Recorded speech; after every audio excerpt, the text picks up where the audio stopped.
Good afternoon and welcome to the Polk County School Board's work session on this fine March 26th, 2024 day. I would like to call this meeting to order.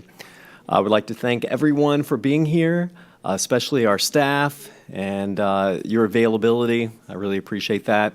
I'm sure all of our board members appreciate that. I would say that we are humbled to serve alongside of you, and I'll say this and will continue to say this, next to the most highly educated workforce in Polk County. So really appreciate what y'all do. I would like to start by reading our Who Are We statement. So we are Polk County Leadership and Governance Team. If we were to pick one phrase to define us, it would be student-centered. Because when we come together to work, we lean on our diverse backgrounds and our experiences to ensure that our decisions are focused on providing a high-quality education for all students. The four most important things to our governance team would be, number one, operating with integrity. Number two, respecting our students, staff, families, and each other. Number three, establishing a culture where stakeholders feel valued, they're supported, and have opportunities for personal and professional growth. And number four, supporting an approach of continuous improvement to ensure student outcomes. Collectively, we need to work on behalf of the children that we serve and find avenues of agreement so that when we govern the district, we do it in an effective manner. There is no acceptable alternative. We will always collaborate in a respectful manner in order to enhance opportunities for each student and staff members. We will not disparage each other. Our students will thrive because we will remain committed to supporting the whole child. We hope to engage and empower our students and our stakeholders to create this community of lifelong learners. At this time, I would like to turn over our meeting to Superintendent Hyde so you can lead us through this work session. Superintendent?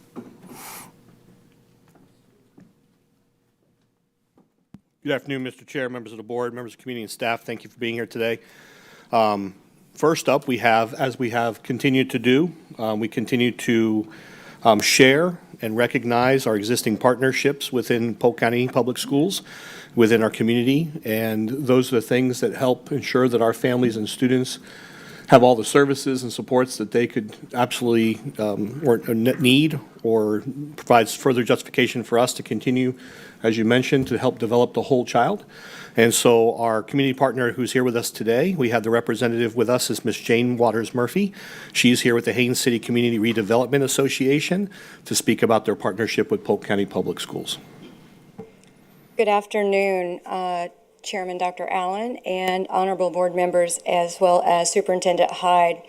I'm here to thank you and Principal Menunez, if I say that correctly. I have to say it 3 times in my head every single time, for the partnership that we've established to do better outreach and better services to the families and the children of the East Side community of Haines City. As a community redevelopment agency, we have 3 communities that we are targeting right now, and one is East Side, the other is Northeast Oakland, and then of course our historic downtown area as our community continues to just grow and grow and grow. I stood before you several years ago when the school board decided to give my organization 2 portables that would forever change the outlook in teenagers' lives in Snively, on Snively Road and the Eloise community. And I was giving you thanks at that time because that gift from the school board, they were 2 portables that had been discontinued for various reasons, but the portables made perfect sense to do outreach for at-risk teenagers, and we were able to work with Sheriff Judd's office, and we did some really cool things. At the time we started that program in partnership, we had about 20 students that showed up every afternoon, and in the first year, we were able to save 5 dropouts and keep them in school who did graduate, and that's the power and the impact of partnership with other agencies from the school board. Today, that program sees about 55 to 60 children every afternoon. I did my job and created the program and then gave it over to Faith Extreme, who now runs a very successful program. I believe that the partnership that is allowed through Eastside Elementary will look very similar in the next 5 years for success. We're able to offer, first of all, let me say, we're able to gain the trust of parents because we are at your school. We are a government agency, and sometimes individuals who most desperately need the resources that we provide will not come to our offices, and we have to find the best way to get to their families. So when we went to Eastside Elementary, we went offering to put a community garden in, and this is always a successful program. Everybody loves the community garden. She quickly took it over as an education garden and said, but you can use this piece of property right here for your community garden. I said, well, we can do that. We'll make a larger garden on the outside of the gates, and we'll add to what's going on in the education garden. And so at this time, we have 5 new planter boxes coming in for the teachers. And these are things that we're providing through our resources and our funds. And so it's exciting to see when partnerships work together, the true growth and the true impact. So what are your parents and your children receiving through our agency when we're at your school for 2 or 3 days a week? They're receiving access to affordable housing, rehab, and repair through our funds, things such as roofing, painting their homes, doing some debris cleanup. They're also, though, receiving these wraparound, and I love the whole philosophy that I've heard spoken here already today. They receive wraparound services that we have in connection with more than 150 agencies countywide. So if they are having difficulty paying their utility bill, we walk them through that process rather than having their lights turned off. If they have a code violation, we're able to work with our city to mitigate that code violation and to get it down to a reasonable amount of money, which is typically administrative fees, so that we can then go in and repair their house. So those are some of the programs that we offer. I would say, though, that the exciting part of the program as a whole is most definitely food and food outreach. Where we can feed a child, we do gain the trust of their parents. Where we can feed a family, we're saving them money. So our partnership with Freedom Tour Food Bank has been something that has just been outstanding and amazing. And so as we move on through this program, and again, thank you so much for your support for what we're doing. I just want to say that this is a very first in our state. We are the first CRA to have an office in one of your school locations to serve your families and your students, and that is outstanding. I hope that this becomes the model for other communities with our community redevelopment agencies statewide, so that they too can gain the trust very quickly of those parents, so that they can provide those resources much faster than we would be able to do in traditional government. And our efficiencies aren't as quick as I wish they were sometimes. So it's kind of lovely to be able to truly be a blessing and an answer in the lives of our parents and the lives of the grandparents that are raising our most precious future. So thank you so much. I would like to share with you Jasmine Beltram, who is our only bilingual staff person, is the representative at Eastside Elementary. And as we build this program, we will be sharing this with our state agencies to just share the success of how this works. And it would be my desire to see a CRA agency in every school, every elementary school that we could get one into, just because of the wraparound services that we can provide.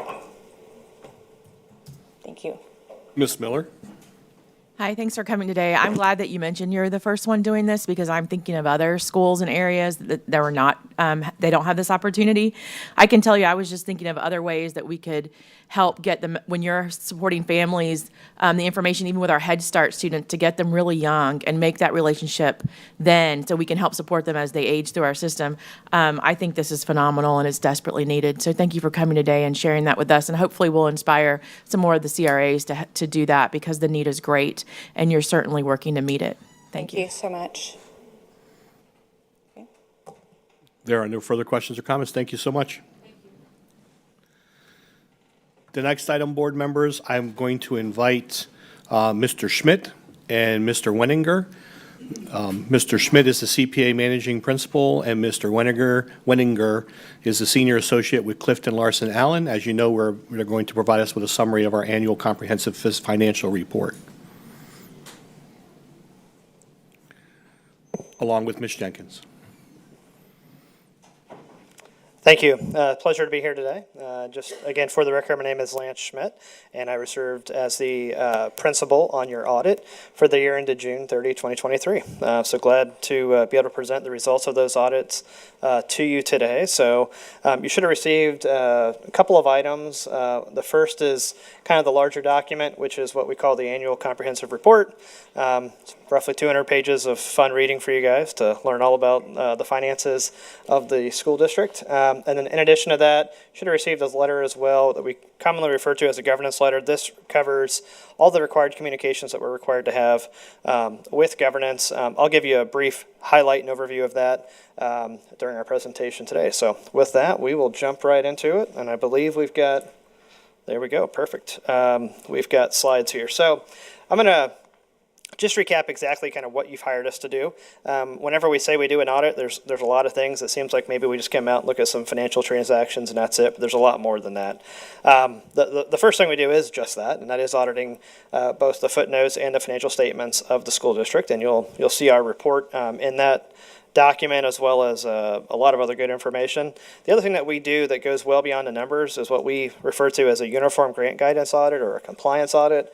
The compliance audit that we do really is going well beyond the numbers, and we're looking at reports, we're looking at eligibility, we're looking at various things that go beyond just the numbers to ensure that you're complying with any state or federal grants that you receive. And there's a process that's prescribed to us of how we select which grants we're going to look at. We don't look at every grant every single year.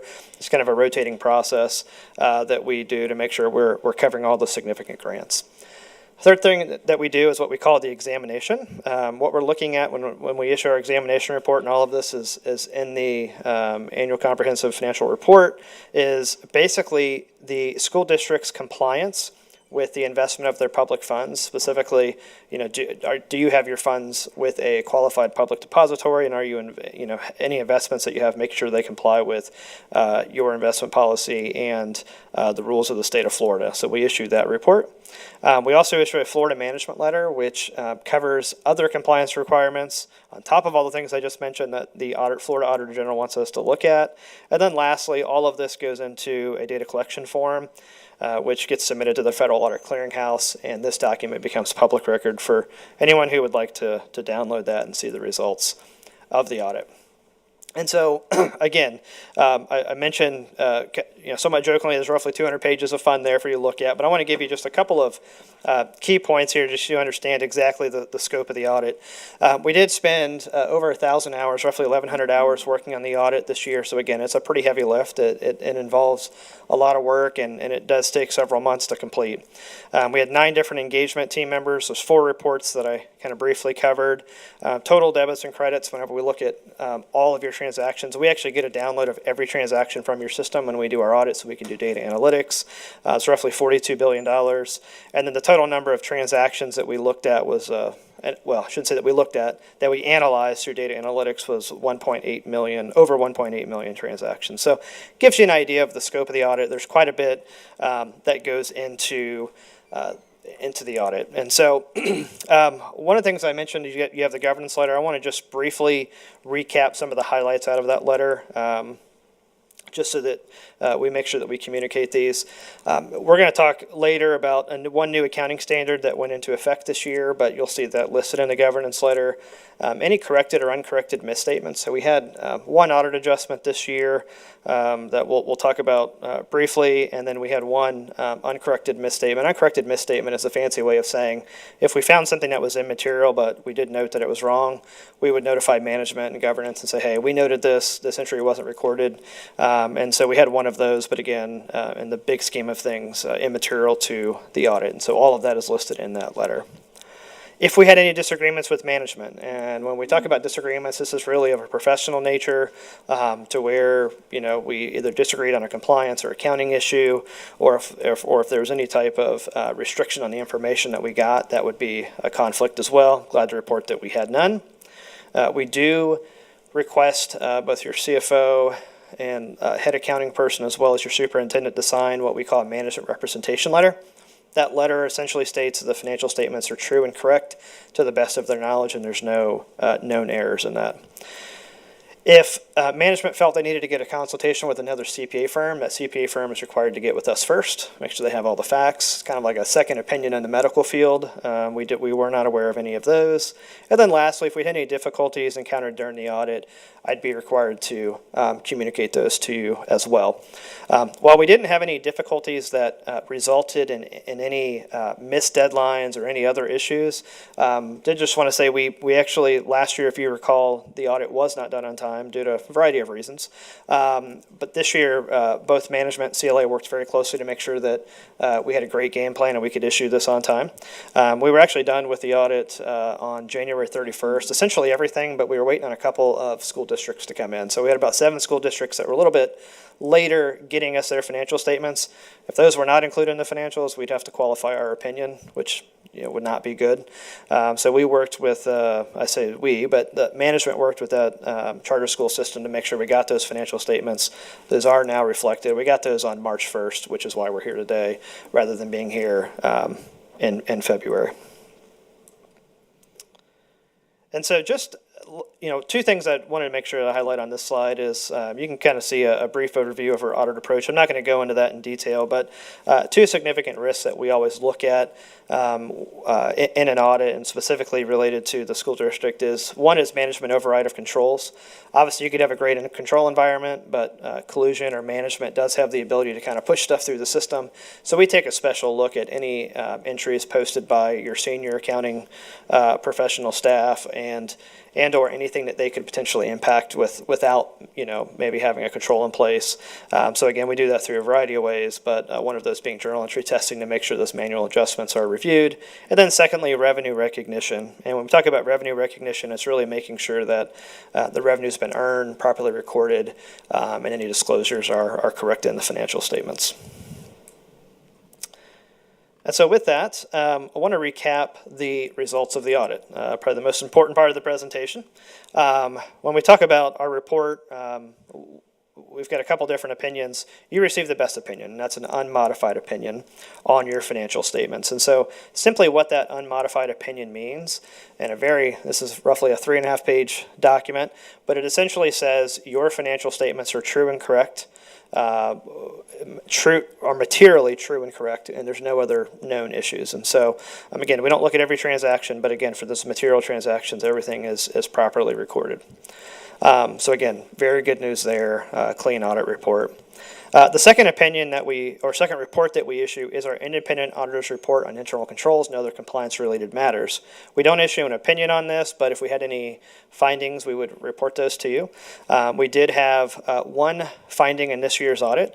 I mentioned earlier we had one adjustment for roughly $5 million that was discovered during our auditing process.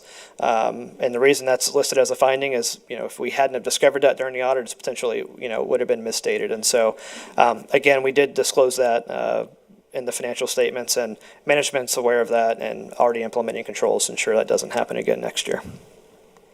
The third report that we issue is our single audit report, or uniform grant guidance audit report. Again, you can see a variety of opinions, but you received an unmodified opinion. What that simply means is that we were able to say you complied with all the material compliance requirements of the 4 grants that you see listed on the right side of the slide there. So those are the 4 programs we looked at and took a deep dive on. So again, very good news. That's definitely not the case everywhere. So again, you should definitely be proud of the work that management's done to receive those unmodified opinions. And then lastly, we do issue a management letter as well. And again, we offer a variety of recommendations. There was one recommendation in the management letter related to payroll transactions, and just the efficiency of being able to recall some of those and just the storage and documentation of those payroll transactions as well. We do look at the IT control environment, and we've communicated a variety of IT recommendations as well, just to kind of strengthen some internal controls as it relates to your IT control environment. And so I know I've just shared a bunch of stuff and I've gone relatively quick on this, but I just want to pause for a moment and see if there's any questions on the results of the audit or anything that we've covered so far. Actually, what I would like to do is bring staff up to help address the one material weakness, because I know that there is already a plan in place, and this is actually, if I recall correctly, this is a lagging issue. So, Align, if you'd please come to the mic. Good afternoon, board members. Yes, Superintendent Hyde, as we had discussed, the one entry that resulted in the finding was an entry that took place during July of 2022. So it was the start of the 2022-23 school year, and if you recall, during that block of period, there was a lot of turnover in the accounting department. Myself and Lauren Hinton, who works in our department, didn't start till later on into the school year, September, October. We hit the ground running with the 21-22 audit. Subsequently, that one, as Lance mentioned, we didn't finish till August, and then turn right in and start the 22-23 fiscal year audit. So that that entry was a result of an accrual, which we have corrected with their identification of that. And we've put, since then, new processes and checklists in place to make sure we reconcile all our accounts at the end of the year prior to closing out the year. Thank you. I don't see any questions at this point. All right. So just want to end the presentation with just a couple of financial highlights here. Just to, again, give you some talking points. There's a lot of good information in there. Looking at the MD&A is a great place to look at, or there's some other statistical information in there as well. But I want to give you a couple of quick highlights. This slide that you'll see on the screen right now is just a brief overview of the general fund. What's important to note on this more so is the trend of what your general fund balances have looked like over time. The key takeaway here, without getting into any of the numbers in great detail, is that that's continuing to increase, which is a sign of a healthy organization. So again, very good news there. The scope of our audit's not necessarily to look forward and tell you how you're doing, but I want to give you just some quick highlights as it relates to the general fund balance. This next slide is one that is very interesting. Currently the school district has a policy that requires a reserve balance, or essentially a fund balance or surplus of roughly 5% of your total revenues. This slide kind of shows you where you're at, where you ended for 2023. So you can see the progression from 2019 all the way through 2023, ending at 8%. So again, slightly over the 5% target that you've set. Just to put this in perspective, we actually looked at every single school district in the state of Florida. And whenever we take a look at their general fund balances, they range anywhere from 4% up to a very high number of 34%, with an average of right around 13%. And so kind of gives you an idea of where Polk School District is at and compared to other counties. And there's really not necessarily any significant trends or takeaways when you look at large versus small, or just the geography of different counties. The smallest one is a large county at 4%, and then we've got other nearby neighboring counties that are at 25% that are also similar size to Polk County. So it gives you kind of an idea of where you're at compared to both the state and other counties. And then lastly, I did mention there was one new accounting standard. That accounting standard related to IT service contracts. So historically, if you purchased a piece of software, that would get capitalized, put on your books as an asset, depreciated, et cetera. As you know, people aren't going out and buying CD-ROMs and installing stuff on their computers anymore. A lot of stuff is cloud-based. And so to have the same accountability from what we had in the past versus today, the GASB has come out with a new accounting standard that requires any information technology arrangements that are subscription in nature get recorded as a right-to-use asset on the books and a corresponding liability, similar to the new lease standard that we had last year. So kind of gives you a little bit of an idea as to kind of how that worked and also the why behind that. The impact of your financial statements was roughly $5 million of assets being recorded and roughly $4 million of liabilities being added within the ACFR. Again, so you'll see those footnotes in there and see all that good information related to that new standard. And so with that, I just want to publicly say thank you to management. Getting through an audit, we're not like the FBI or Auditor General. We don't have a gun or a badge. It takes a lot of cooperation to get the information we need to issue this audit. So again, just want to publicly say thank you. The team that served on your audit, all of them are local residents here to Polk County, and we're definitely glad to serve you guys. And again, I do appreciate the opportunity, but if there's any questions at this point, I'd be glad to answer those.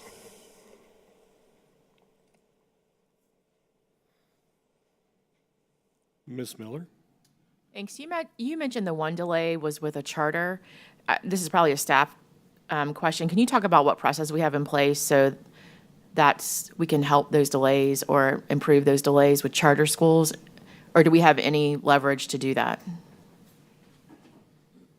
No, ma'am. Unfortunately, we're at the mercy of the firms that audit the charter schools. So they actually prepare their financials and they have to be audited as well. So we were in communication with the charter school, but they were waiting on their auditor to provide the finalized document to them. And was it one charter school in our district or more than one? More than one. Okay, thank you. Welcome. See no further questions or comments? Thank you.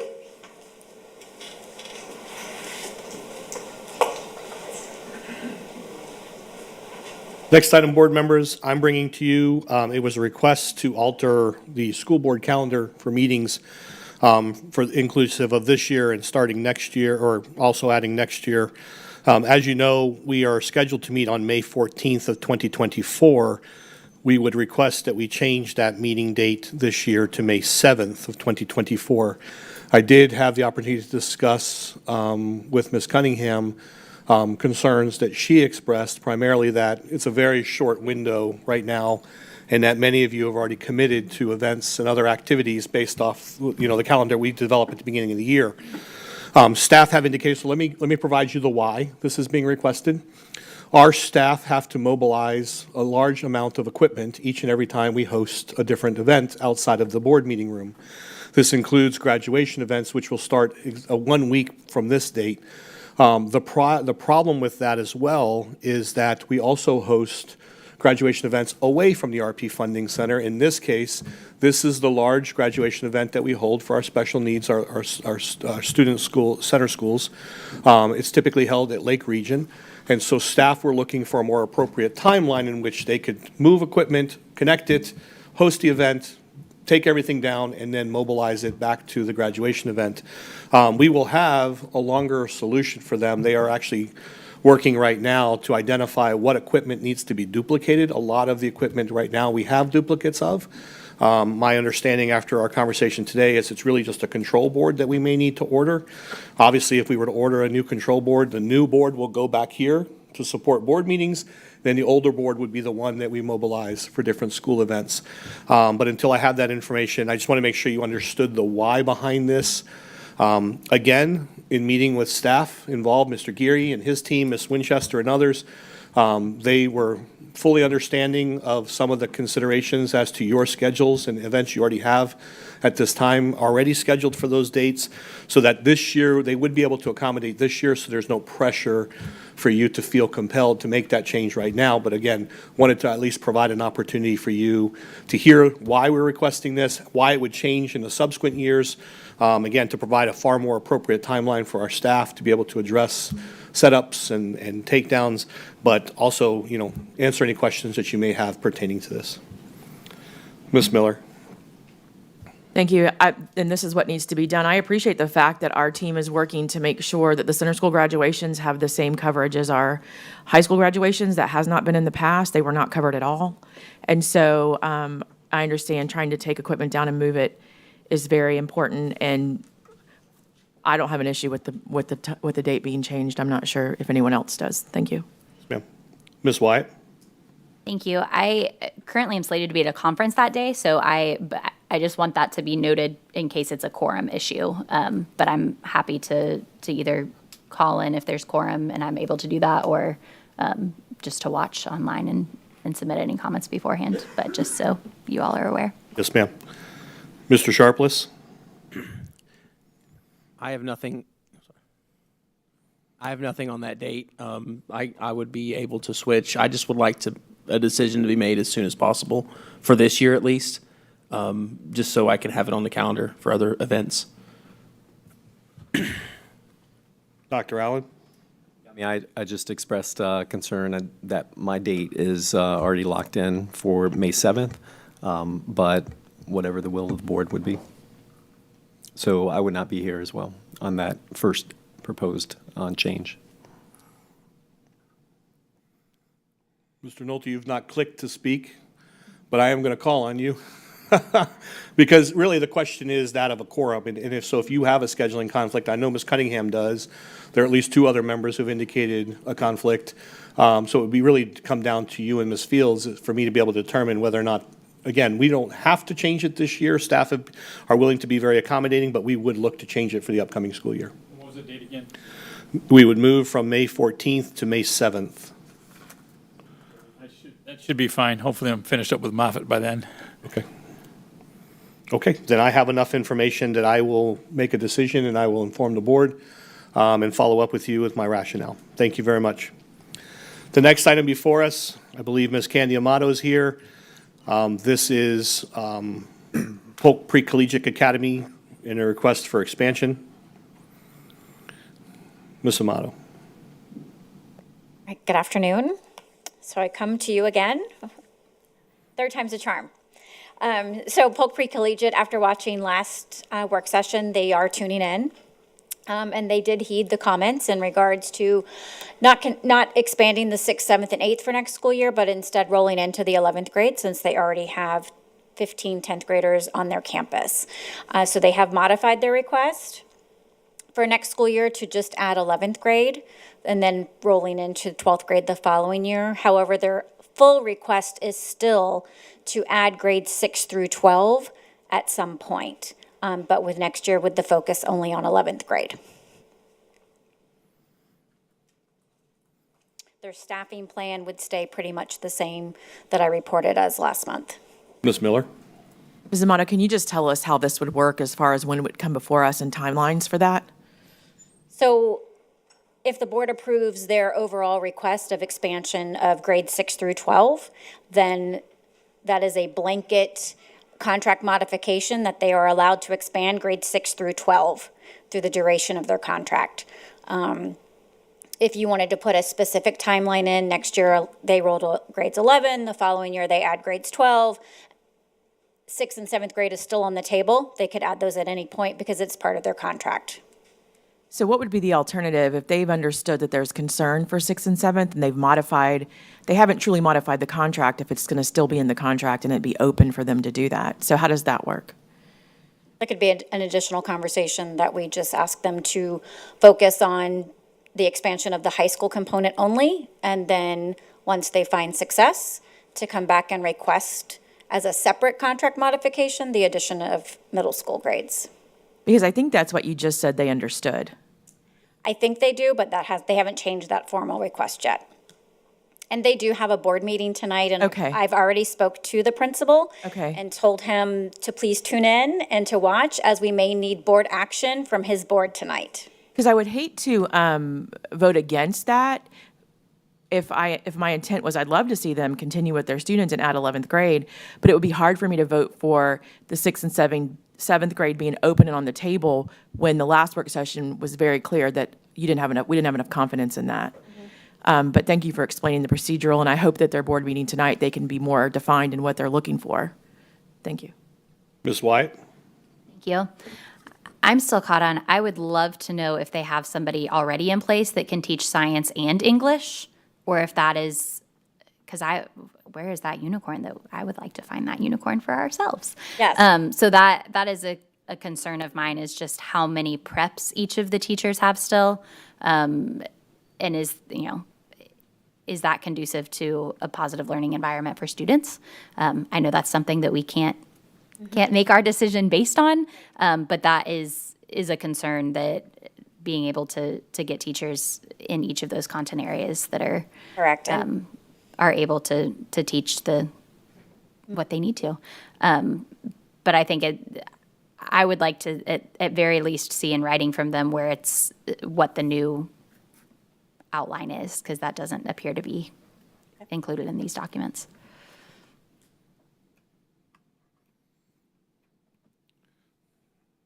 There are no additional questions or comments. Okay. Thank you. So, Ms. Amato, if you'll just follow up, let me know what transpires after this evening's meeting. I, for one, am appreciative that they actually paid attention, that they heard us, because the concerns that we expressed, beyond those that Ms. Wyatt just shared programmatically or academically, which are very relevant to the conversation, were primarily financial, and they're really their sustainability over time. So I am appreciative, for one, that they're able to revisit their plan and come back with a proposal that makes far more sense and would hopefully allow them to stabilize financially and academically. But see what answers you can get from Ms. Wyatt, if you don't mind, and we'll follow up with the board once you get an update. Thank you, ma'am. Thank you. Next item, board members, I'm going to bring Linda King, Senior Director for Risk Management and Benefits, to provide you with an update on the Polk County Public Schools Health Plan.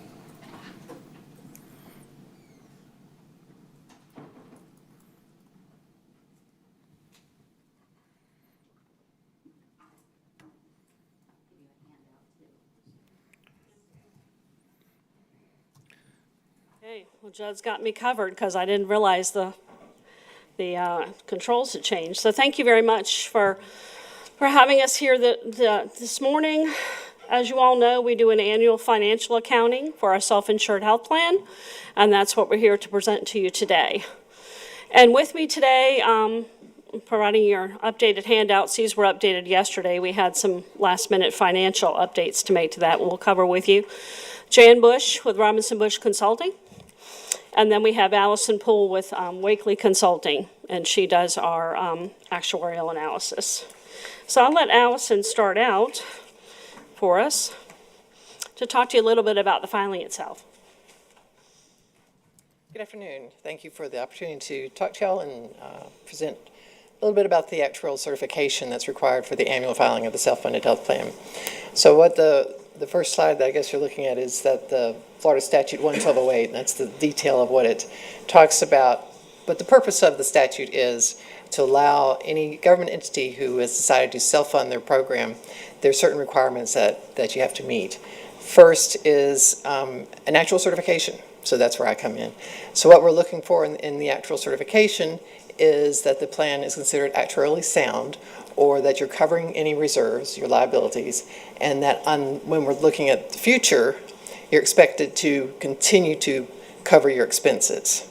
So the actual surplus can fluctuate, but we want to make sure that as an ongoing concern, you are going to remain above zero surplus. So this is probably going to move, but I don't know what. Right here. Okay, thank you. So the filing is due 90 days after the end of the plan year. The district files on a calendar year, which means it's due about the end of March. The certification is a very simple certification. Like I said, we always meet those criteria. In the event that we don't, then there are some certain things you have to do, but we haven't had to do those recently. Just to let you know that if you file late, there are no penalties for filing late, but we do have to answer some additional questions from the OR, like why is it late, that kind of thing. So as it happens, we did not file for 2022, the December 22 report.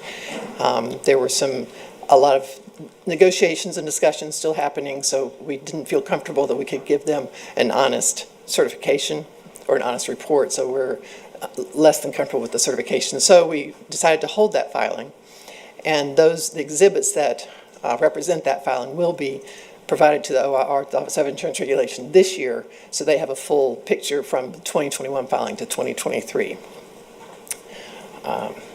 So the other key item is the 60-day surplus. So we want you to be covering your liabilities, but on top of that, we want to see about 60 days of claims in your surplus. And that just covers if the plan all of a sudden had a bad year, then you've got some monies there to cover expenses, and you're not having to dip into other reserves if possible. But more importantly, the OIR looks for that 60 days. And if you don't have 60 days, then they want to see that you've got those funds somewhere else. Mm-hmm.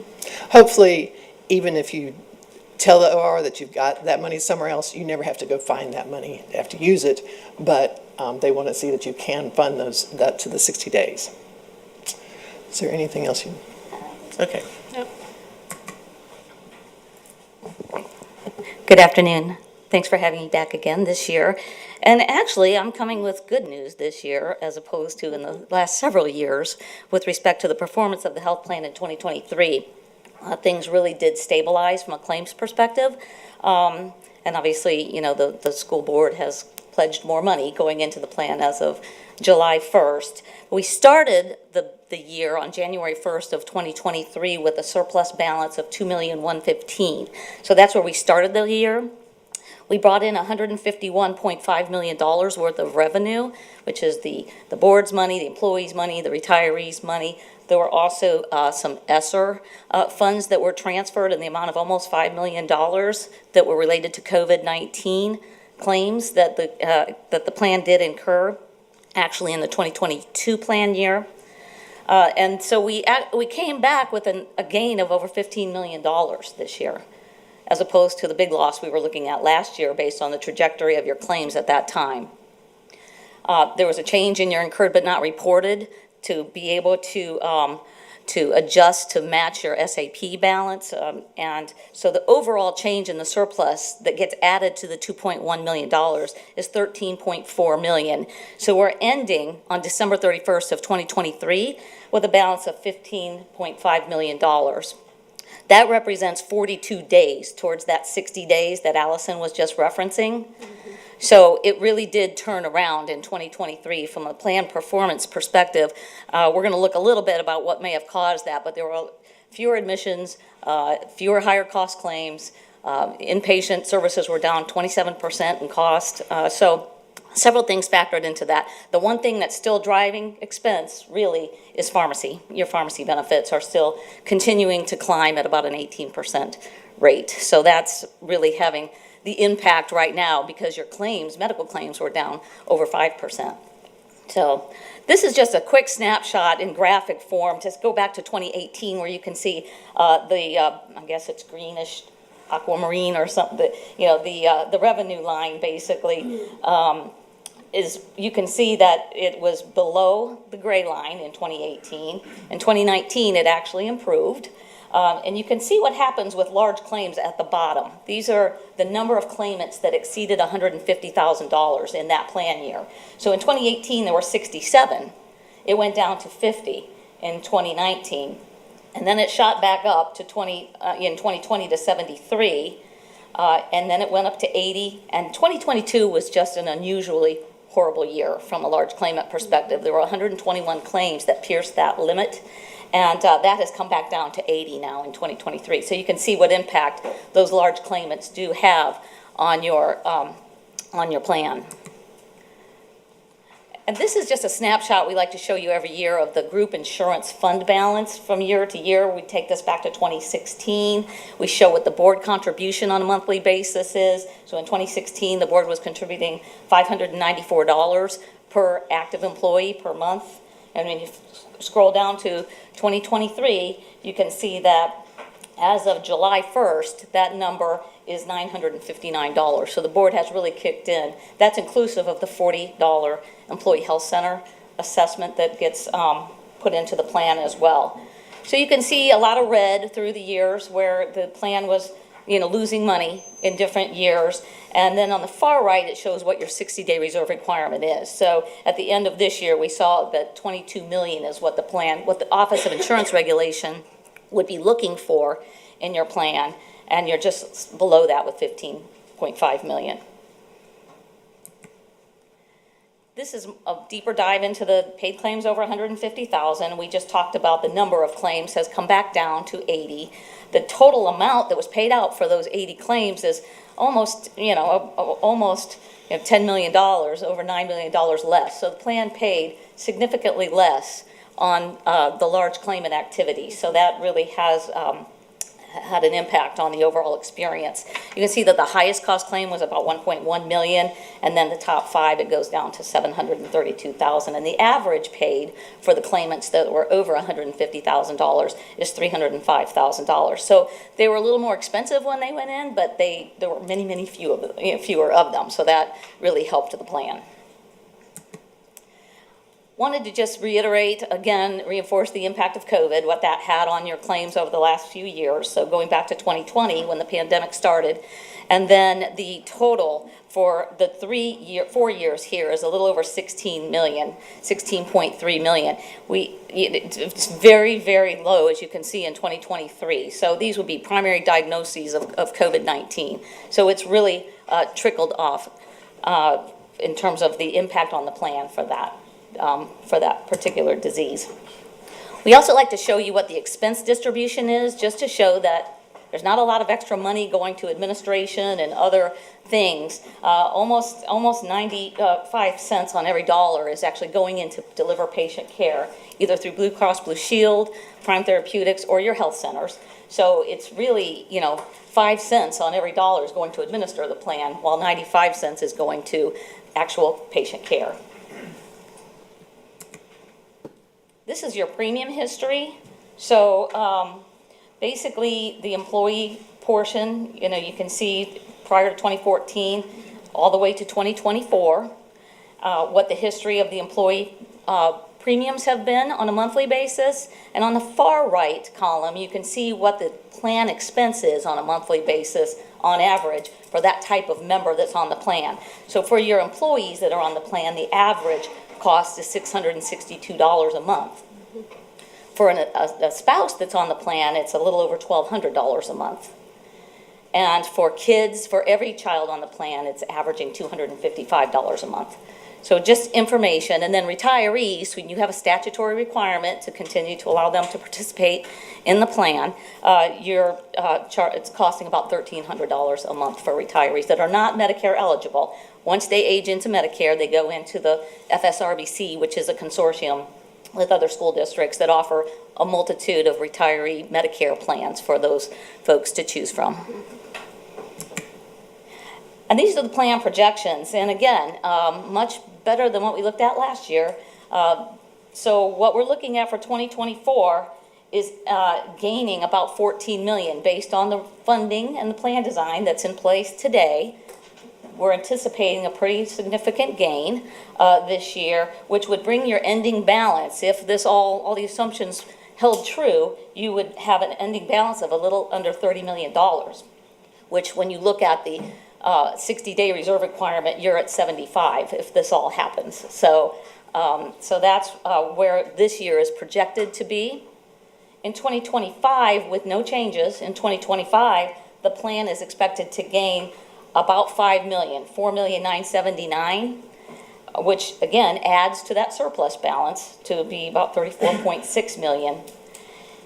And if everything held the same in the projections for 2026, for this upcoming plan year, the plan is actually losing money. Sorry, it looks like there's a parenthesis that's not in that number on the gain and loss line, but it's almost a $4.8 million projected loss in 2026. So that's really what we have to address, is not having that big loss, because once that starts happening, it quickly gets bigger and bigger and bigger, the hole, in terms of revenue and expenses that are exceeding your revenue continue to go up. And that's I think the issue that we're really wanting to address as we go through more strategy discussions.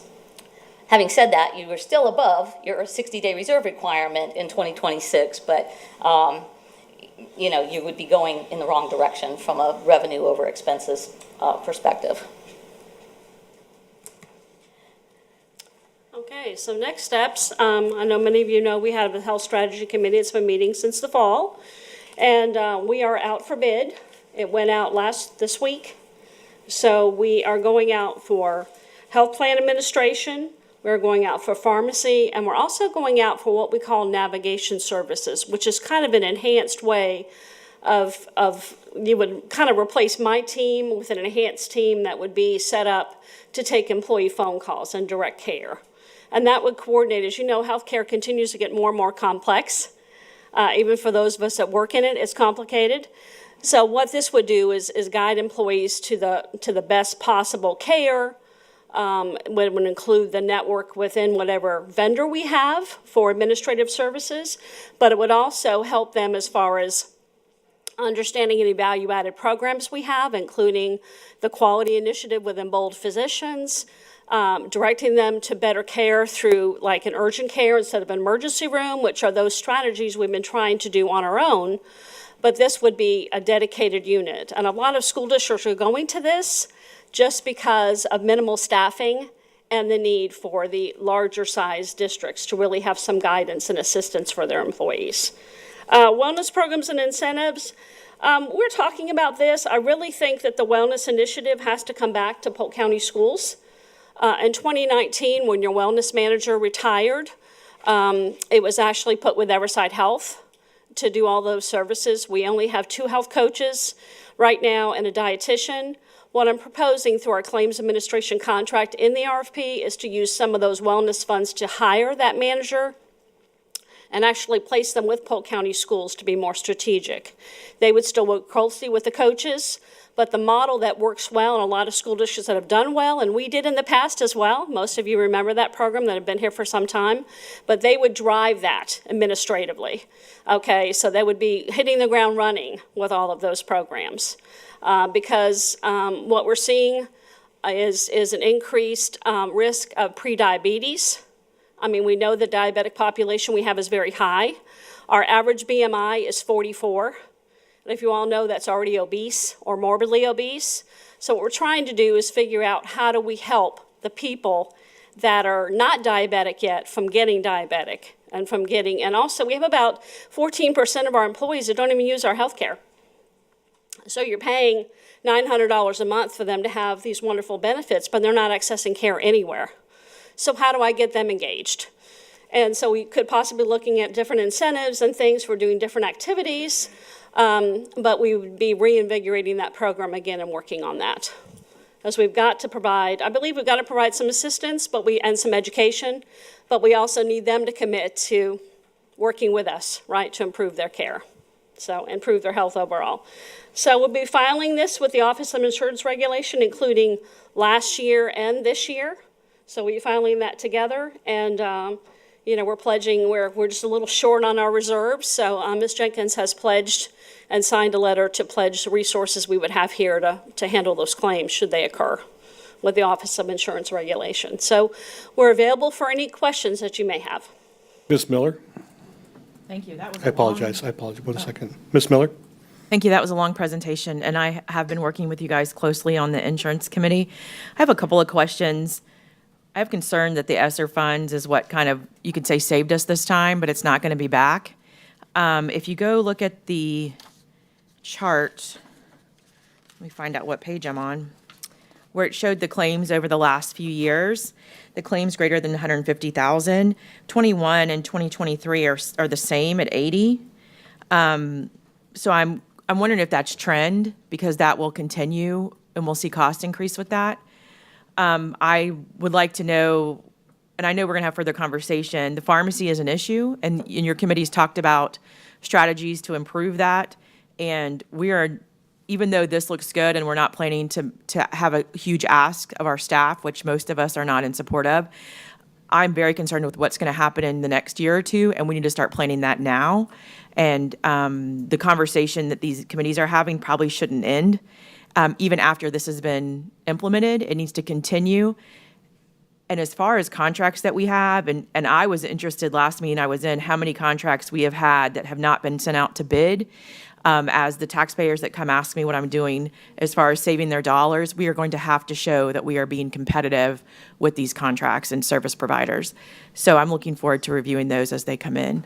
Yeah, we are planning on the dental and vision going out next year on those 2 products.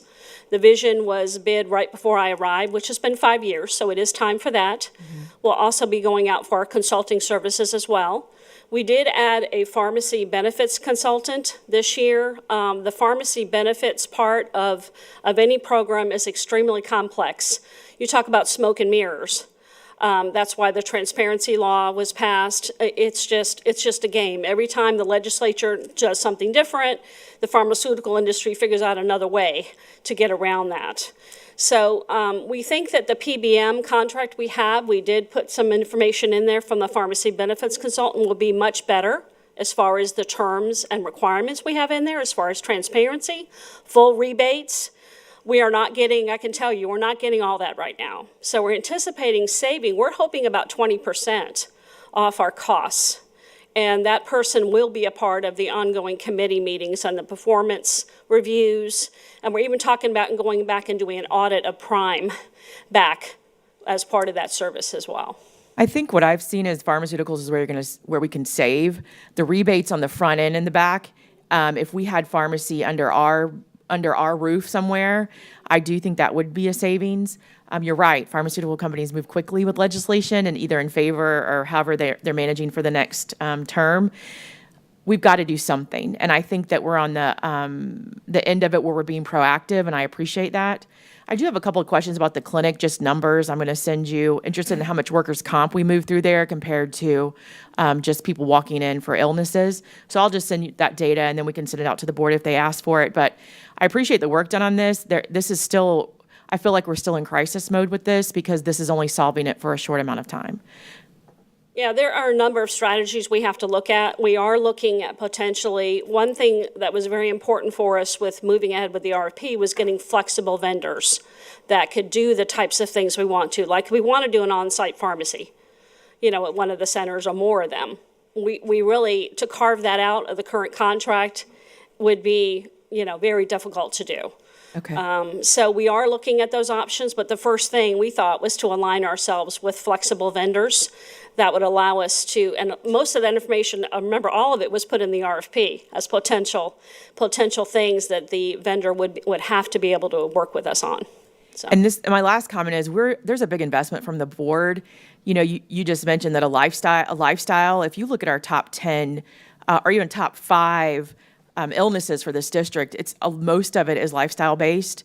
And we're providing these resources that no one's using. I think we need to look at what we're providing and either offering incentives to people that are choosing it or offering the others. It's either carrot, or it's one way or the other. So we're either going to incentivize the people that are using these resources, or we're going to penalize the people that are costing us a lot of money and not bothering to use these resources. That's something we think we're going to pick up with the strategy committee, because Okay. I agree with you. I think that at some point we have to put the incentives, and it's either the carrot or the stick. Yes. I kind of prefer the carrot first. Yes, please.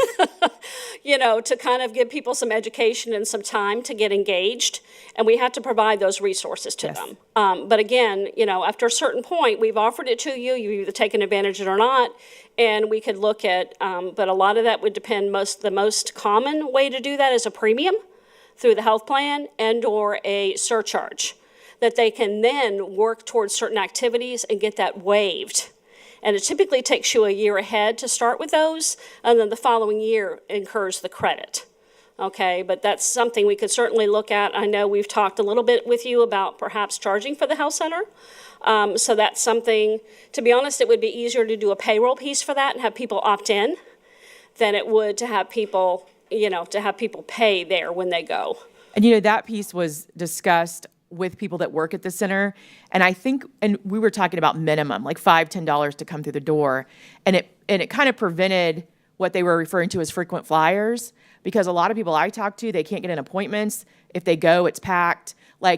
And so if there's some investment when you walk in, as minimal as it could be, and it could be on a scale, because some of our employees, $10 would be a lot for them. And I'm not opposed to a scale, but there has to be some personal buy-in for a lot of this, because we're going to go bankrupt if we don't have it. I agree, and I know there are employees that don't use the center at all. Right. So, that's $40 perhaps that, you're paying for that really isn't going into good ground, right? Because they're not using it.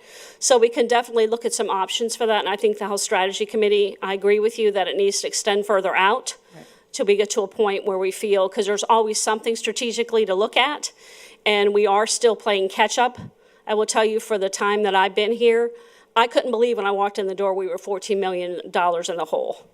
I mean, I was like shaking because I was like, okay, what are we going to do about this? So, and I realized the board has had a priority to raise salaries. And unfortunately, with the extra funding we've been able to receive, with the growth in Polk County, we've been able to do that. So I know all of us appreciate that. But at the same time, you can't continue to give rich benefits and give everything away for free necessarily and continue to pay high salaries. Because as you know, it comes out of the same budget. Yes. So that is a struggle. Thank you. So- Thank you for presenting. Ms. Cunningham? Thank you, sir. I just got here a few minutes behind. My comment today is directed at you and your team. Having had the pleasure of working with your folks over a particular incident that you are aware of, I have never experienced such professional, courteous, helpful group of people as our folks in your department. There's a lot of employees that we have in our district, but being able to get the answers that you need, that we need, to be able to deal with what we have to deal with was just unparalleled. And I feel like today's the day to say thank you publicly because I know a lot of those folks take the time and take the effort and never get recognized. So Thank you. I do appreciate that, It's and I know they huge. will as well. So absolutely. And the other part of my comment was about the Embold program. I think you came up with that. Am I correct? it was actually something that was presented through the Florida Healthcare Alliance, which is a Central Florida organization of employers in the state of Florida, and many school districts participate with that. So it's a way for us as a community to get together and look at initiatives and talk about best practices and where people are seeing success, what needs to happen. So it is, I've been fortunate, I've been able to kind of just sneak in without being a member yet. I know they would love us to be members, but with our financial situation, I'm like, I haven't committed yet to doing that, but they are doing groundbreaking work. They are. And it is a long-term, a lot of the things they are doing are more long-term strategic, but I think they are very worthwhile, and I get a lot of wonderful ideas when I go to that. So I was very pleased with being able to look at their sites and research information along the way. And so I appreciated all of the folks that helped educate me personally on the Embold and how you could go find out about physicians and that group. As well, I want to do a shout out to Connie Ashley. Bless her heart, right? She's usually the first person we're directed to talk to about anything we have going on medically. And Connie, as always, you're wonderful with that. So I just feel like having been through a major medical issue in our family, we're not on here though, but being able to, trust me, we're not on here, but being able to have those resources for all of our employees. You just have to reach out and ask. And it's just incredible. So I just want to publicly say thank you for the hard work that you all do day in and day out, helping employees for each of their certain situations. It's really good to know that, we've got great people, knowledgeable, professional, that can direct you in the right direction for your needs. So thank you so much. That's all I had. Thank you, Superintendent Hyde. Yes, ma'am. Dr. Allen? Yeah, I think I'll just piggyback with the thanks for the good news that you've brought to us today. Typically, when we see you, the news is not. So that is definitely refreshing. So that's the first comment. Secondly, obviously all board members are watching this pretty closely in a sense. So has this information been shared with the Health Strategy Committee at this point? No, not at this point, because I'll send it out after. We normally wait for it to be released and discussed. And I know when I talked to Mr. Hyde about it, I told him you all weren't aware yet, but, typically what I would do is share that with them after. So I'll send it out to them. That's great. And so, I think, as we move forward as well, just so we can be informed, is there like a place for us to see and track those minutes from our strategy meetings? Because I know we have two health subcommittees in a sense. Yeah, we functioning. take notes, and we can definitely circulate that and make that available. Yeah, that'd be much appreciated. So thank you for your work on this. So before you go, I'm going to speak a little bit more candidly. I'm not satisfied, as you know. because I find it alarming that we are just now taking action on pharmaceuticals, knowing that that has been an issue for a very long time. I appreciate the conversation about charging employees to potentially use our health clinic. I will not bring that recommendation to the board. The committee and the board members will have to do that independent of my office. We have 14,000 employees and 2 clinics. You can't do vaccinations and physicals in a year with that many employees. So I'm not satisfied. And Ms. Jenkins, I want to see, because I committed to this board that I would not ask for any additional revenue to be pumped in to salvage this program without some tough decisions, and there are going to have to be some very difficult decisions in the next year, because I will not continue to kick this can down the road. I want to know exactly how much money we are committing to bolster the program. So when I hear that we're going to submit a letter saying we have this in reserves, to me, that's essentially the exact same thing as asking this board to commit funds, which I promised we would not do. So I'm not satisfied. And there's a lot more conversation and a lot more work that has to happen, and it needs to happen quickly. So there are some harsh realities here, because we have invested $21 million over the last 2 years to keep this program afloat, because we struggled with making tough decisions and coming up with innovative strategies to help us save money. And ESSER, to Ms. Miller's point, did save us. That was a lifeline we had for several years with this program, because we could offset our costs. Otherwise, this circumstance would be far more dire. So, Ms. Jenkins, if you have that number, I'd love to hear it now. If not, I'll provide it to the board at a later date. It's around $7 million, sir. So Now we're back at $28 million. we have, what it means. We have 42 days in reserve. So as has been discussed, we have $15.5 million. We're required to have $22 million to reach the 60-day safe harbor. So we are required to Correct. commit $7 million from the general fund. And if we were to need those funds, we would have to transfer them. But that is the same as this board agreeing to commit $7 million in our budget for health insurance for next school year. Yes, sir. It's really a shell game. And I also, I know it was mentioned, the board contribution, but had we not added an additional $100 to the board portion this past year, plus, as you and Ms. Miller have stated, the $15 million is almost equal to the amount of balance that we have, we would not be in this position. Correct. Correct. Okay, thank you. Thank you. Thank you.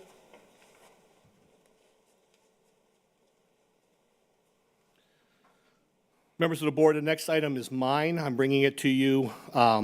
It's 3DE expansion. I've provided you with information as it relates to 3DE performance indicators. I think you'd all agree it has had an impact at Tenor Rock High School in a very short period of time in which it's there.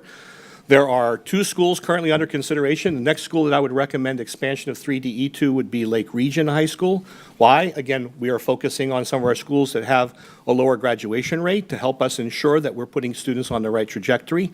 Beyond that, the 3rd school is still under consideration and discussion. And really what we're looking for and what I will bring to the board is a recommendation to approve the expansion of 3DE. It will cost us just over $200,000 a year for a 4-year commitment. At the same time, Junior Achievement and 3DE is out right now recruiting for a partner who will then provide the funding for the 3rd site. So remember, they fully funded Tenor Rock High School for 4 years. Based on its success in the pilot program, I'm going to bring a recommendation to the board later at a later date for a vote to approve the $218,000 commitment each year for 4 years to expand to Lake Region.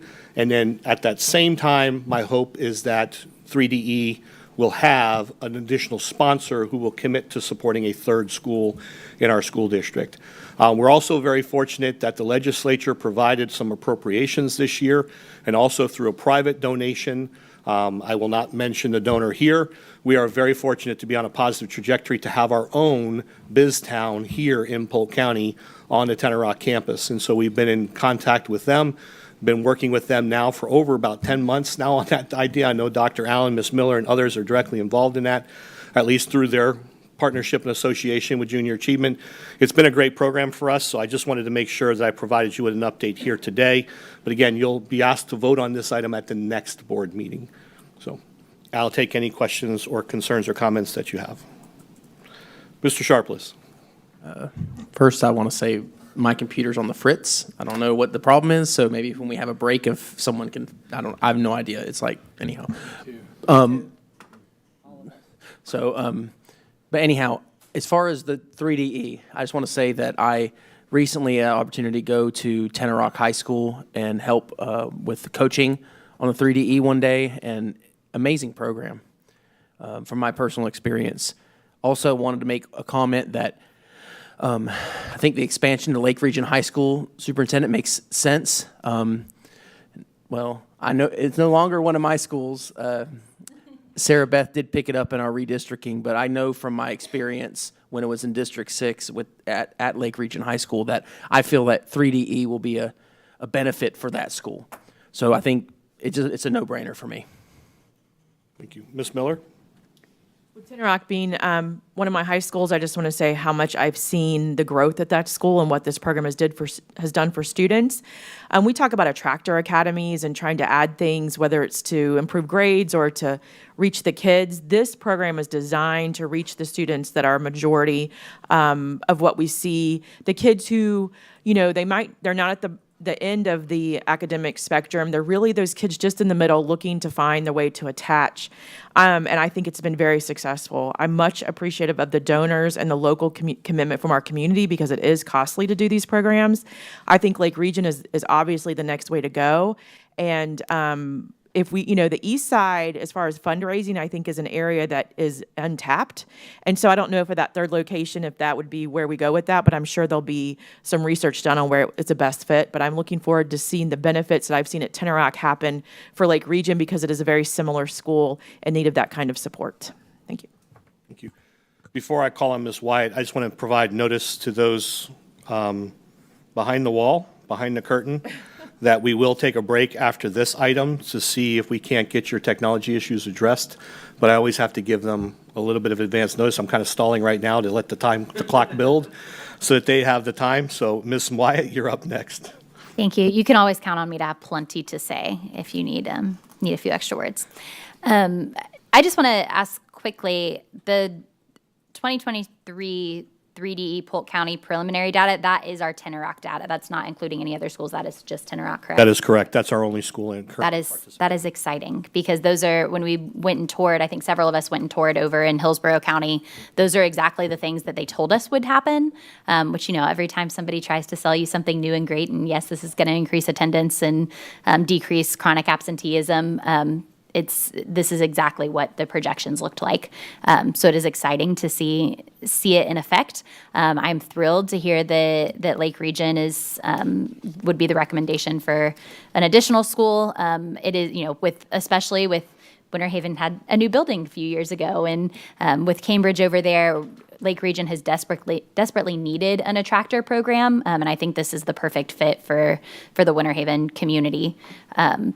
And I'm also thrilled, just on another note with Junior Achievement, to hear BizTown finally moving forward. I think I served on that committee prior to Dr. Allen, and our first conversation about BizTown happened in 2018. So it has been a long time coming. So I'm thrilled to see it's almost to the finish line. As our kind city manager in Winter Haven says, once you can see the construction, you're almost done. And it feels like one of those projects that I'm excited to start to see it in action over the next several months. Yeah, I'd like to point out slide number 3. If you haven't looked at that data set, when you look at slide number 3, it talks about teacher satisfaction. And you see drastic improvements there. And I think that's a strong testimony to how do we create a culture and a climate on our campuses that's conducive to supporting our professional educators. So what a great opportunity for us to not only enhance student outcomes, but to enhance professional outcomes for our teaching corps and cadre. And I think you saw very good examples of other academic improvements there. Algebra scores went up 4%. ELA, we lagged a little bit, but I'm sure we'll see some improvement this year. But better attendance, less chronic absenteeism, which all lead to stronger connectivity to your school, better academic outcomes as well. So it's an exciting time.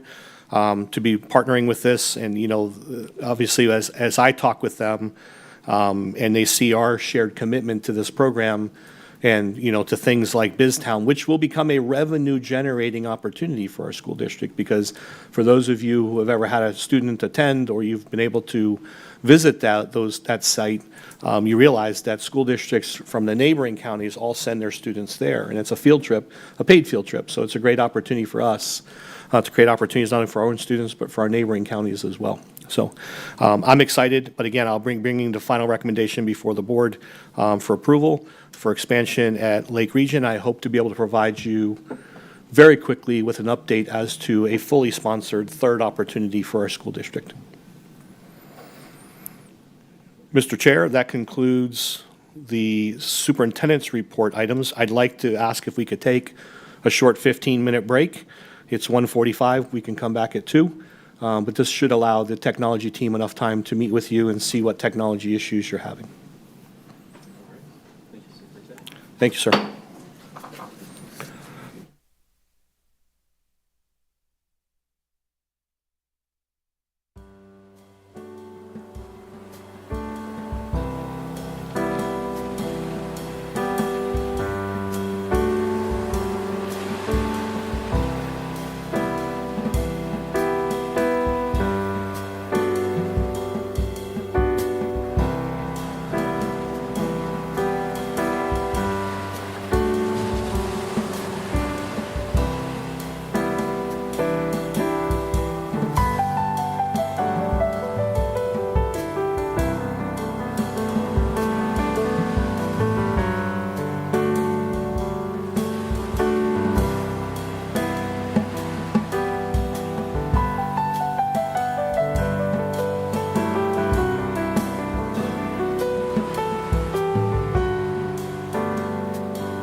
Your little break, and we can now turn this back over to Superintendent to wrap up these last few items.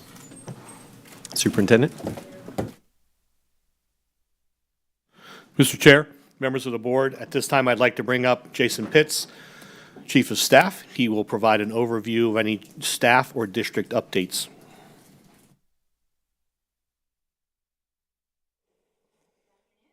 Superintendent Hyde. Before you are two items. At the last work session, Mr. Warren had done a presentation on my behalf. And one of those positions was job description for the Polk Education Foundation. There were some minor changes that were made, and that was put back on this work session and will come back before you tonight. I don't know if there were any questions for that job description that was put on, that you saw any questions on that? If I may, board members, just for your background knowledge, I did work closely with their executive board to make those modifications to the job description to ensure that it aligned with their vision and mission. This is the first opportunity we've had in a very long time to revisit this and provide updates. And so there was a lot of research that was done both at the state level, because there is a consortium across our state that meets and supports all of these types of education foundations. I learned a lot through that process as well, but we were able to pull good language from other job descriptions from across the state. So I just want to let you know that that work that you see before you is not just something that came out of HR, did not just come out of my office, but it was a collaborative effort in partnership with Polk Education Foundation. All right. Thank you. Thank you, Mr. Hyde. The second is a presentation I have before you, which is a request to fund 3 digital learning coordinators in the Information Systems and Technology Department under the School Technology and EERS division. This will come back to you for approval at the April 23rd board meeting. The request to fund these 3 digital coordinators and to unfund 3 teacher resource specialist trainers, which are also referred to as CRST, 11-month positions. So we would be converting those positions into these digital learning coordinators. And the Instructional and Business Technology Department currently has 6 funded teacher specialist trainer TRST positions, which are allocated, which are 11-month positions. During the fiscal year, 3 of these positions have become vacated. The request is to collapse these positions and convert them to digital learning coordinators, which are 12-month positions, for nearly the same cost. The conversion of these positions is being requested to provide additional administrative and curriculum support in the areas of Schoology, Outlook, Calendar, Office 365, and SharePoint. Additional coordinated support is also needed with digital instructional applications, along with end-user testing and ongoing application research, updates, and documentation.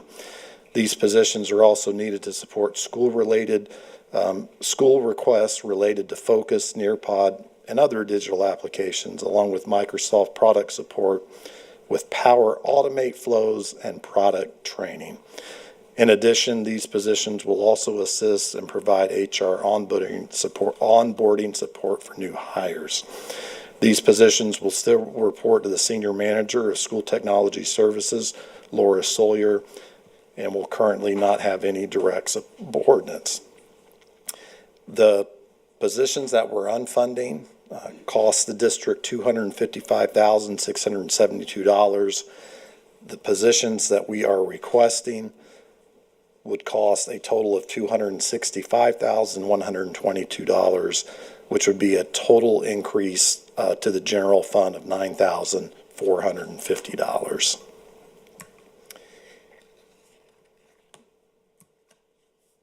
This is a current picture of their organizational chart.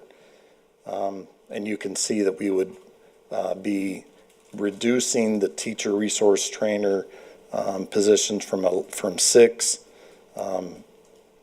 down to 3 and increasing the digital learning coordinators from 3 to 6. Are there any questions regarding this? Mr. Sharpless? My question is, are any of our current teacher resource specialists, are they eligible to apply for the digital learning coordinator positions when we transfer? Because currently we have 6 and 3. We're going to 3 and 6. So I know 3 of them are vacant, but would they be eligible for that? I believe, I would have to look at, and I've got the job description attached. It looks like, let's see. Well, actually, I don't have the TRST. I think if I could, the simplest way to answer that would be if they qualify, if they meet the minimum qualifications outlined in an adopted job description, yes, they can apply. There's no guarantee that they will make that type of lateral move because the application is just that, it's an application. There may be skills or things that they're looking for that they may not be able to demonstrate, or they may be able to be very successful in that. So the answer to your question is yes, they are, so long as they meet the minimum qualifications, they would be able to make that transition. If you'd like Mr. Pitts or Ms. Pasco to do further analysis to determine are the skill sets equitable, we could do that for you, but it's a very general answer. So long as you meet the min quals, then yes, you can apply. Because 3 of them are vacant, so Correct. I mean, technically they wouldn't have to transfer. I'm just curious. Yes, sir. I think I don't need any additional analysis. Okay. Dr. Allen? I don't need a extensive analysis as well, but I'm curious, how long have they been vacant, those 3 slots at this point? So is there a gap that's going to be missing in a sense where those 3 roles would have taken care of some workflow? 2 of them have been vacant for approximately 6 months, and 1 became vacant February the 6th. So it's been about 6 weeks to that position. So in total, two positions for a total of 6 months have been vacant. Okay. And have been waiting for this reorg request. All right.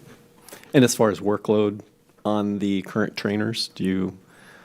The current workload that these positions will take on have been taken on by the 3 digital learning coordinators that we have. They've been having to take on a lot of extra work, so this will help them with their workday. All right. Thank you. Sure. I see no further questions or comments, Mr. Pitts. Thank you. Thank you. Board members, the only 3 remaining items are informational. One's the donation report, which you regularly receive. Second one is Head Start Services report, and the last one is our January 2024 financial statements. If there are no questions regarding those items, then, Mr. Chair, I will turn it over to you for the board agenda review. All right. Thank you, Superintendent. I don't see anybody. So, board members, at this time, if you want to transition to your meeting agenda for tonight, and we'll go through that together.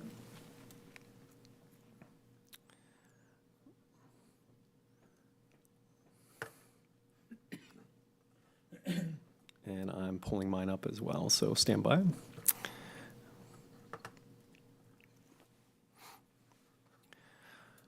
All right, so any questions as we move through on sections A through C? I know, Ms. Cunningham, I believe that you're going to lead the invocation for us tonight, so I appreciate that. And, all right, then moving on. So we've got superintendent, you'll take care of our new administrators, and then the employee recognition section as well. And then going down from there, D through G. Any comments on D through G?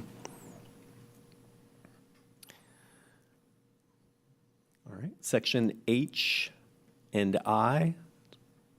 Nothing in I, so I'll give you some dedicated time in section H. All right, we'll keep moving. Sections J through M. J through M. All right. And then section N. Nothing on section N. And then down through our action agenda items. Any questions on that section? Mr. Nolte, I know you have your renaming there. Did you want to bring forward that and read that letter during the meeting? As a recommendation? All right, very good. And I'll read the bio within the half-cent sales tax oversight committee appointment as well. And then, board members, if you've noticed, we do have an addition in section P, the action item. We are voting back-to-back on the 3DE expansion as noted in our work session just earlier. All right. And no public hearing tonight. Superintendent, I would assume you have a report for us? All right. Very good. Should we put a time limit on you? And Mr. Bridges, looks like you have something for us tonight as well. Yes. Okay. Yeah, we're just to request authority for public hearing on the lengthy list of policies you covered at the last work session. All right, very good. Ms. Matthews? All right, no report, and I'll just make note of the several audit reports that we've received since our last meeting as well during that section. And we'll wrap up with our comments tonight. I'll just go in sequential order, starting with Ms. Cunningham on your public comments or your report. All right, any other questions on the agenda? Very good, board members, y'all are? Yes. I failed to address this morning. It's really informational for the board. It's an update on the proposed high school site. So I wanted to make sure that all of you had the same information. As you know, the P3 proposal process is quite complicated. As we have sought to put out our own RFP based off the initial submission that we received, in accordance to state statute, we have to then advertise that similar opportunity for 21 days. We have been able to contract with an attorney who has experience in this area, who will not only help us with developing two types of RFPs. One will be a proposed site with no other additional information based on our ability to put out something saying we're looking for this. The second one will be based off the proposal that's been submitted to us with the qualifiers that we have previously discussed. Proximity to that location, connectivity to infrastructure, all the things that we have shared and discussed openly previously. In addition, they have experience with helping to develop board policy as it relates to P3s. And so we will be bringing all of those to you. In my conversation with Mr. Pitts, I believe we anticipate that RFP being completed by the end of this week, if not early next week, and it will be advertised for the 21 days in accordance with state statute, and then we will have some movement on that item. So I wanted to make sure all of you were brought up to speed on that. It has been a complicated process because it's not really been done. We looked at one other school district who had advertised for a P3, but there were a lot of problems when they advertised that. They ended up not honoring their own RFP simply because there were too many errors and complications. So again, we did seek advice from someone who's knowledgeable and skilled, who has no conflict with the school district, and it's someone that we've already partnered with and do some work with. So I'm excited about that. So, Mr. Sharpless, sorry. Here, I got it. I just was wondering on that, where will our RFP be, you said it's going to be advertised. Where are we going to put that? Is it going to be on our website, or where is it going to be located? That is a fantastic question I do not know the answer to. Okay. Mr. Pitts, do you know where that advertisement is hosted?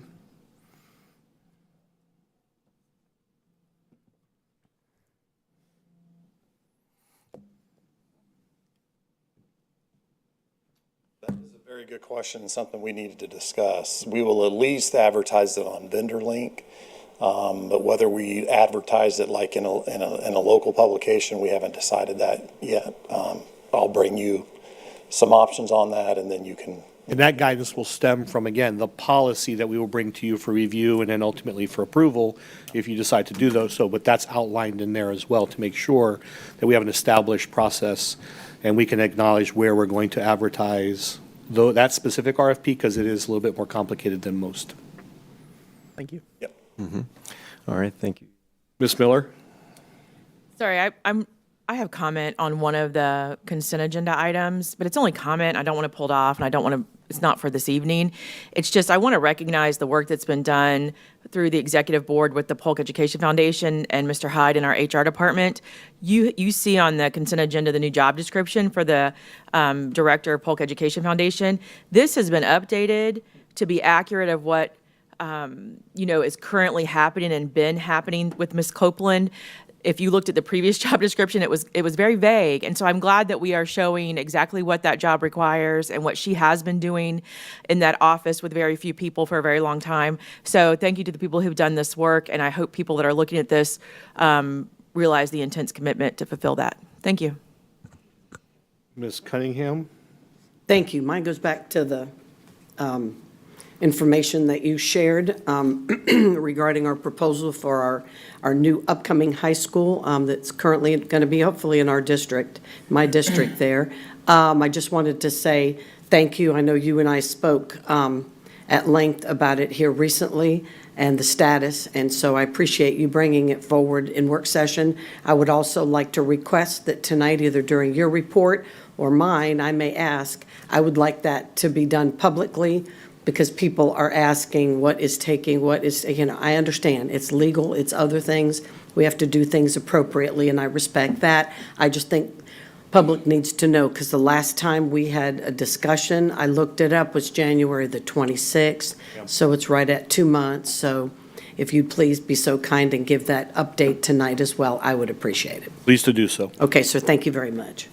Mr. Chair, I return it to you. Sir? All right, at this point, if we don't have any other questions on the agenda for tonight, I would like to maybe hear some committee or liaison updates from you. If you have anything, now would be your time for that.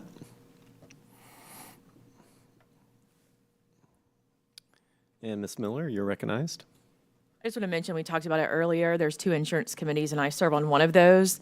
This work has been ongoing. I'm a little concerned about timelines for RFPs, but that will be happening soon. The insurance committee is comprised of several different groups, and as the vendors come in, they're given the tough questions. And so I'm looking forward to having some resolution from that committee as we move forward with the insurance decisions. Thank you. Thank you, Ms. Miller. And Mr. Bridges, you're recognized. Thank you, Mr. Chair. Ladies and gentlemen, Florida Statute 286, Chapter 286, authorizes you to meet privately with your counsel for the limited purpose of discussing litigation strategy when concerning matters to which we're in litigation and to which the board is currently a party.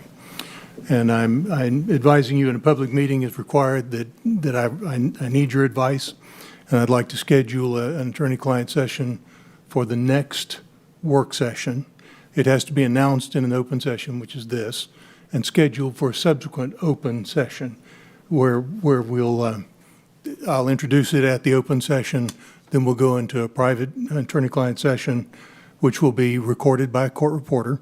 And at the end of the litigation, the transcript will become public.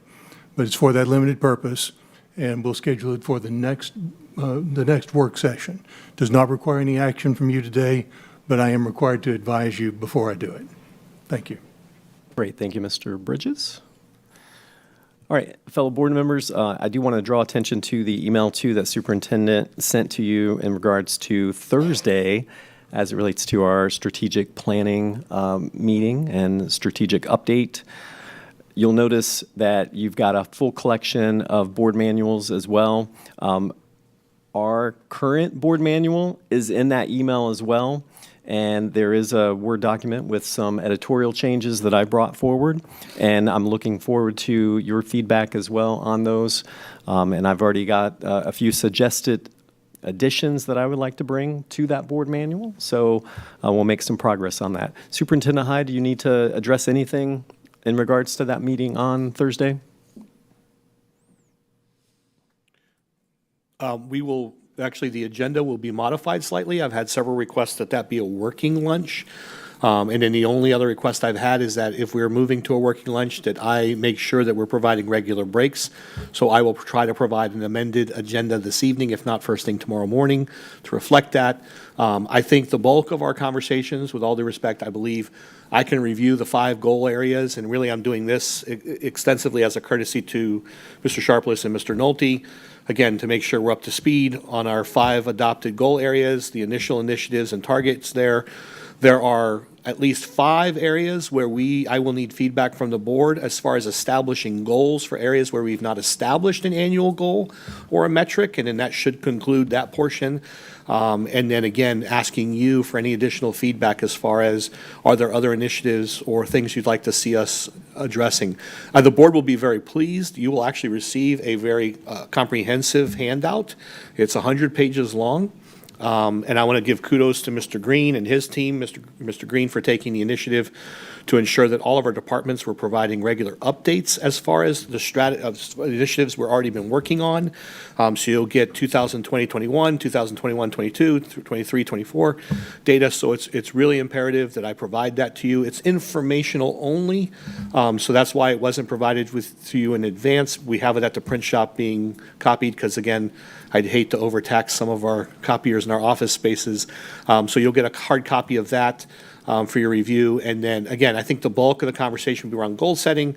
And then, again, any new ideas or initiatives or areas of focus the board would like to challenge me and the team with doing for accountability purposes. And then, obviously, saving some time for the board to have its discussion about your board manual, your board book, your board handbook. So, Ms. Cunningham, I saw you raise your hand. I'm sorry. Yes, sir, please.